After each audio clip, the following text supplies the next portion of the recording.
রাতের বেলা কাপড় চুপড় গোছানো হচ্ছে। আমার বলে সরম লাগছে অনেক দেখতে, ওই যে আমি কিন্তু পেটের মধ্যে সব দেখতে পাচ্ছিলাম। আর এই যে দুষ্টু হয়েছে, পপির লাগেজ এইটা। বিরল লাগে। হ্যাঁ, কাপড় চুপড় বিছানার উপর মেলায় নিয়ে কি নিয়ে যাবি আবার কি রেখে যাবি সেই চিন্তা তার মধ্যে আছে। এই জন্য ভালো লাগে না। যাওয়া আবার গোছায় গাছায় আবার নিয়ে আসা না।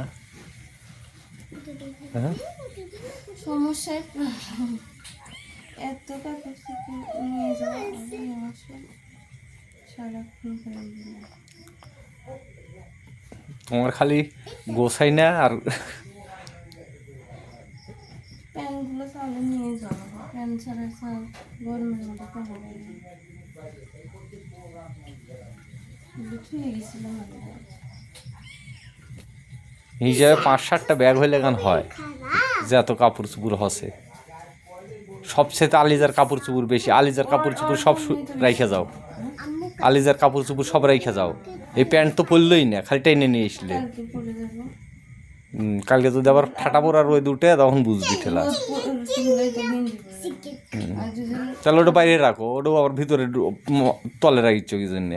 আর যদি রোদ না ওঠে ঠান্ডা ঠান্ডা ওই দুটোই তাহলে উপরে রাখো।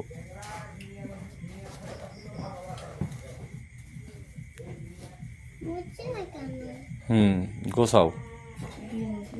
ওটা আর গাছ দেবো না, ওগুলো সব গোছায় নিচে রাখো। হ্যাঁ, ওটা নিচে রাখো।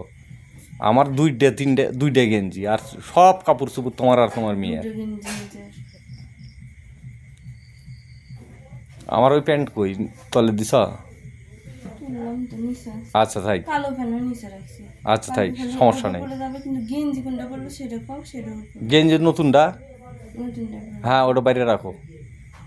কিন্তু ওই প্যান্টের সাথে কিন্তু আবার কি, কোনো কিন্তু নেই। ভালো লাগবে না। হ্যাঁ ওই প্যান্টের সাথে নতুন গেঞ্জি ভালো। হ্যাঁ, ভালো না লাগলে না লাগবে, ভালো লাগার দিন চলে গেছে। ধুয়ে নিবে যেগুলো পরছো সেগুলো ইয়েস ইয়েস ইয়েস, তোমার কাজই হচ্ছে কাপড় চুপড় ধোয়ার, ভাত রান্না, তোমার অন্য কোনো কাজ নেই। এখনই না ব্যাগ ভরে গেল, আর তো কিছু তুললেই না।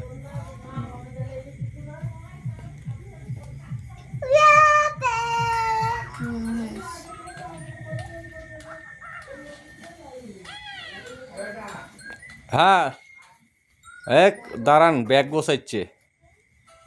না ব্যাস এগুলোও পরে আছে। বোরকা তো পরেই যাবে। কালকে বসলো করবো আমি জামা পরে, ওই জামা রেখে যাবে। এই জামা পরে যাবো তো। ও